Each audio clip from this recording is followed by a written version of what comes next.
Good afternoon, everyone. Welcome to our Q&A session with 9th District Congressman Morgan Griffith.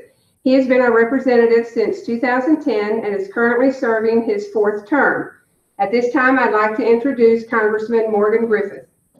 Thank you very much. It's great to be with you. Even though it's not live, I'm hoping that we get some good questions. Quickly about myself, I went to Emory and Henry College and then off to Washington and Lee University School of Law. I served for 17 years in the Virginia State Legislature. That's what in the House of Delegates. And Terry Kilgore was my seatmate for a big part of that time.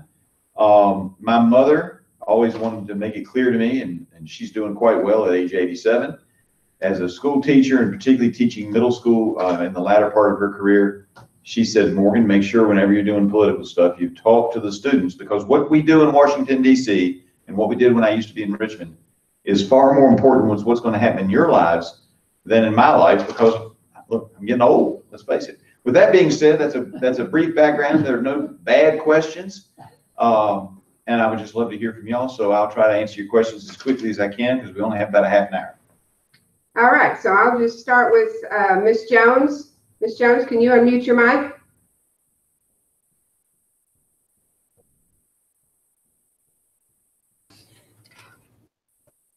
There we go. Can you hear us? Yes. Yes, ma'am. Okay, about the guns at that high school where the shooting was, what is like what are you gonna do with them? Well, what we've got to do is look at a number of different things, and we have some privacy laws that have caused us some issues with identifying folks who may have dangerous conditions or dangerous situations. We've got to step that up. We've got to make sure that we do some things. One of the concepts that a lot of people are working on, and I'm working on it as well, is to say that if you have a mental health condition which your doctors say gives you a violent tendency or you have a violent propensity, that we do something like a temporary restraining order on the weapons, that you come into court and you say, okay, this person is not allowed to have weapons. Now, you've still got to monitor that, because a lot of times people will lie and not do what they're supposed to. But that is one step where we can say, okay, we limit the guns to those dangerous folks. They have to have their due process rights, but first you take their guns away, and then we work out whether or not the doctors are wrong or right, whether or not the people reporting that they might be a danger, because a lot of times it may not be doctors. It may be somebody working in your school system who identifies that a particular student has a problem. And so we want to try to deal with that. There are lots of other ideas floating out there. It's going to take some money to address some of these issues, but we do have to make sure that our security in our various schools is stepped up, and also that we are taking steps to make sure that those people who have a problem and who are dangerous, as this shooter was known to be, aren't able to get guns. Thank you very much, Ms. Jones, for that question. All right, Mr. D, can you unmute your mic? Thank you very much, Ms. Jones, for that question. Okay. All right, Mr. D, all right. Can you unmute your mic? Here we go. Thank you very much, Ms. Jones, for that question. Okay. All right, Mr. D, all right. Can you unmute your mic? Here we go.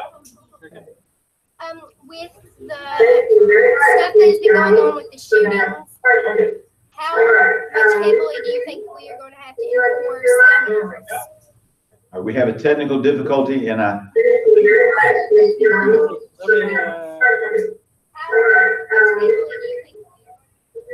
we go. If we could try that one more time, please. Sorry for the. I'll turn down our. It's all right. Better? Okay, go ahead. Talk real loud. Since all this stuff has been going on with school shootings and like the Las Vegas mass shooting, how heavily do you think we're going to have to enforce gun laws or something in that sort? Well, I think you raise a good point. We really need to enforce a lot of the laws that are already on the books. In many cases, we've had several shootings where people weren't supposed to be able to get guns, but they got them because somebody failed to notify the proper authorities that an order had been issued. That was part of what happened in the Virginia Tech situation. The individual with that shooting some years ago actually should not have been able to buy guns, but he was supposed to get proper counseling. In the Virginia Tech situation, it never happened. It fell through the cracks some years ago. Actually should not have been able to buy guns. Yeah, we're getting the You're feedback. good. Go ahead. I got Okay, it. we're good. All right. But we are going to have to enforce the laws that we currently have, and then we're going to have to review our laws, particularly as it relates to both addressing problems of mental illness, but also making sure that people who have a mental illness which causes them to be violent or have a dangerous propensity, that we're able to stop them from getting guns. This has long been a part of the law that if somebody's a danger to themselves or to others, that you can put restrictions on them. We just haven't really followed up on it. It's going to take a lot of follow-up. Thank you very much, Mr. D. Let's go to Pennington Middle. Ms. Edwards, can you unmute your mic and have your student ask their question? Can you make it where we don't have to take SOL tests? Well, as I told you, I used to be in the state system, and I think that the SOL test have some merits. However, I also led the charge at one point in time. So we started doing SOL testing in the mid-90s. And then the federal government came in and put an overlay on top of the state government. We didn't think that was a good idea in Virginia. We begged the federal government to give us some leeway. And then about a year ago, we passed some measures that are supposed to make things a little bit better. So you'll have to tell me in a year or two if the testing has gotten any better. The teachers will have to let me know if it's a little bit less pressure on them to teach to the test, because that's our concept. We want to measure progress, but we don't want to do so by making it so difficult for teachers that they can't actually explore some avenues and teach children to think creatively and study different and interesting things that is also a part of their education and not necessarily in the book. I have I have children, a 17-year-old, a 12-year-old, and a 10-year-old. They're going through some of this as well. And what drives me crazy is sometimes the teachers are teaching stuff and they know this, that it's not completely accurate, but it's what's in the test, so they have to teach that. And so we want to try to get that worked out too. Do any of the others want to ask a question? Nick said he'd love to. Did he? I have props. What kind Okay, of bribes? we'll come back to the beginning. We're going to go through each school. So let me go to Lehigh and I'll come back, okay? All right. Ms. Fee, can you? Yes. unmute your mic? All right. Just ask for a question. What are you doing to prevent future mass shootings, specifically in schools? Yeah. You know, at this point, we're going to have to get back to DC and take a look at what we can do. There's lots of ideas floating around. One of the ideas that I would like to look at is in those schools that want to, making sure that the federal government doesn't make it harder for those schools to increase their security by perhaps paying a stipend to some of the teachers to get training and to also be prepared to take action should somebody get through the perimeter. Most schools today have, systems that won't let you in unless they've identified why you're there or what you're doing. And so we need to work on some of that. But mainly, we've got to make sure that we don't put a target on the schools. And unfortunately, I think sometimes when we tell folks that, you've got one officer in the school, perhaps part of the day, in some counties, it's just a part day officer there, that you've told a lot of these people who have mental illnesses most of the time anyway, that this is a place where you can go and while you may be planning to kill yourself or do something like that, that you're probably going to be able to do a lot of damage before somebody gets there to defend the students. So we've got to do that, particularly around the country where you just don't have enough officers that can be there every single minute and in every single part of the schools. In Lee County, the schools aren't that big, but in some of the jurisdictions, the schools are huge. They're the size of small colleges. Thank you very much for that question, Lehigh. All right, so we're going to go back and we're going to start with Jonesville Middle again. Ms. Jones, if you'll unmute your mic and bring up your next question. If you find drugs on a school property, what does the police do with the drugs? Now, I told you earlier that I had gone to law school and I was a criminal defense attorney. So what the police do with the drugs is that they take those drugs back, they account for the drugs, and then sometimes they will use those drugs in a sting operation, but most of the time the drugs are immediately destroyed. Good question. Yeah, it's a good question. All right, we're going to go back to Elydale. Mr. D, if you'll unmute your mic.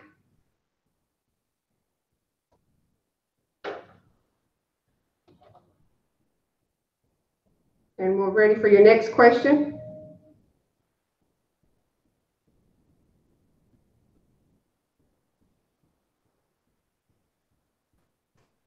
And we're ready for your next question. Cool. I think the cat has their tongues for a change here, so I don't think we have any more questions. Thank you. All right, let me move to your next question. Cool. I think.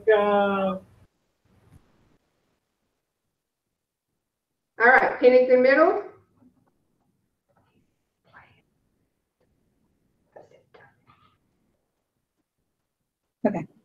How could you help us keep our schools safe? Can you repeat that, Holly? How could you help us keep our schools safe? How can you help us? Yeah, we'll have to take a look at what funding the federal government can provide through grants and so forth to let your local school board and your school officials determine what they think is going to work for your school. I'm a big believer that what works here in Lee County might not be the same answer as what works in the city of Richmond, for example. And so want to make sure that we do that, but I would favor some additional expenditures, spending money to try to help the local school systems do whatever they think is necessary money does not grow on trees, so we have to figure out how much, but to help the school systems do what they think is necessary to protect their students in their particular school division. Thank you, Pennington. Y'all have had some great questions. We're going to move to Lehigh.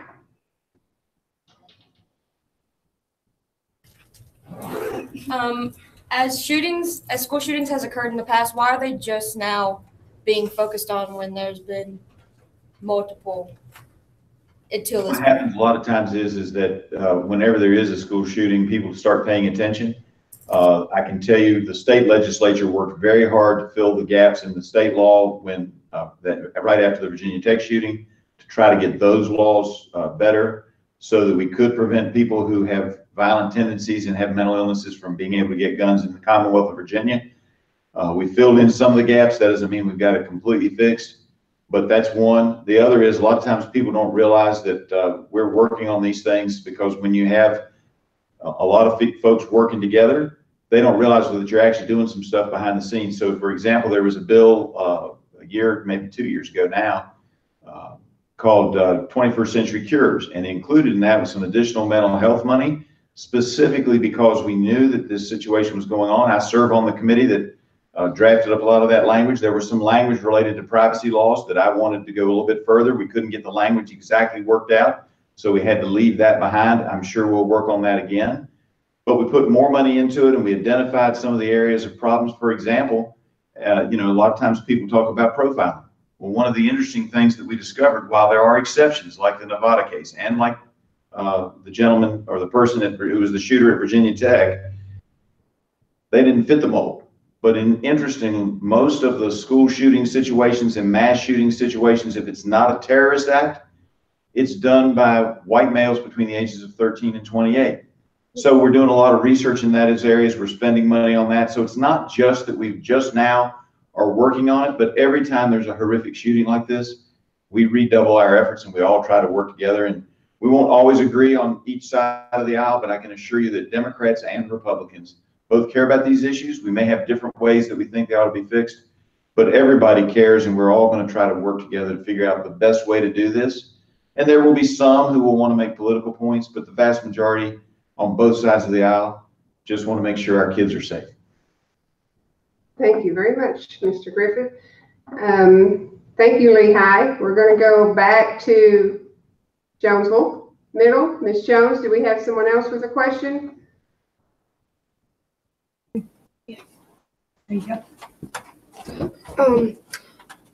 What are we about the hospital that they're building over there in Pennington? Is there any way to speed it up, because we really need a hospital here?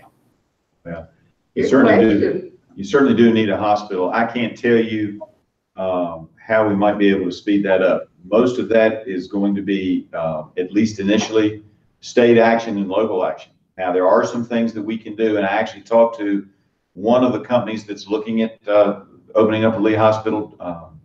When was that? I've got my assistant, Michelle Jenkins, here. She's the district director. Whenever we were in Patrick County, because they're looking there also, but we have my team in DC. I have people who work in district and people who work in DC.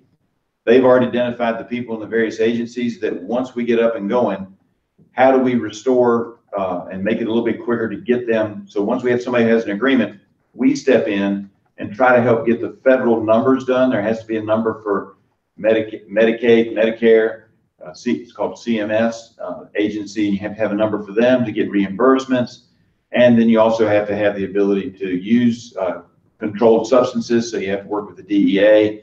But I have a team in DC that's ready to move both in Patrick County, which has a similar problem, and Lee County. As soon as the contract is definitive that it's going to happen, then the federal government steps in and tries to work out those problems. But up to that point, while I'm a big cheerleader of the efforts, it's really state and local.